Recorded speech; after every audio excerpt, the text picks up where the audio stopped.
and for the ones that have a lot of debt to pay. So should PTs pay off their loans quicker or more efficiently?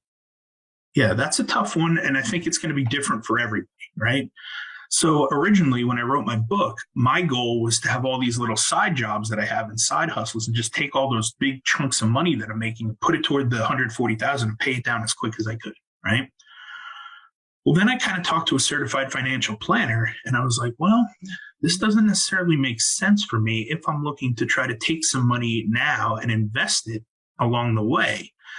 So, it's a very personal choice and decision, and it depends on what your game plan is and what you want to do. But for me, it was important to have a certain amount of cash flow going that I could then invest for my future, right? And so if you want to do it more efficiently, there's a bunch of different repayment plans that you can use, such as income-driven repayment or the repay plan, which is revised pay-as-you-earn plan. And that takes a look at your salary and gives you a percentage of that, and that's your payment, right?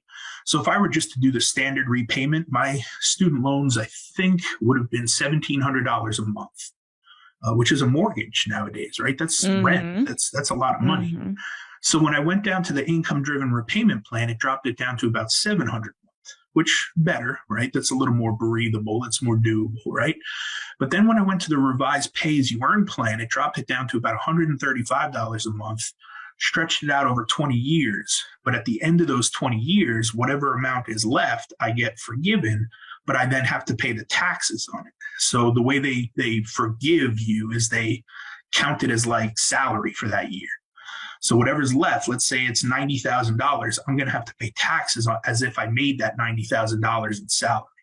So in the 20 years, you have to come up with some sort of game plan where you're investing or saving the amount of taxes you'll need for that 20th year to pay it off. And so that's the plan that I went with. It's a little bit more efficient because the difference between $1,700 a month and $135 a month, or even the $700 a month and the $135 a month, I can take those chunks of money and then invest them into stuff that I want to invest in, like, rental properties or crypto or stocks or whatever it may be, right? But it's that difference in money and having that cash flow that allows me to put some sort of plan together.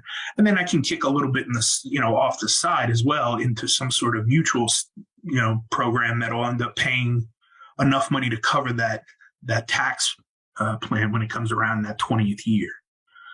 So if you're somebody that just stresses over owing and having that debt looming over your head, then you may want to pay it off quicker. You may want to just pay it all off in big chunks until it's done and then be like, all right, I'm done. But that's kind of what the banks want you to do, right? They want you to pay that back in full as much as possible. So again, it's kind of a personal preference. There's definitely several different ways to go, but the best way to go about it is to talk to a certified financial planner that understands student loans and repayment programs, because there are a handful out there now. Again, mostly for federal loans. Private loans, that's a different story. You're kind of on your own on that one. Once you've refinanced or switched everything to a private loan, which I do not recommend doing, you just owe those. You'll never get rid of those. They'll just keep bothering you till you pay them off. So the private loans are a different story.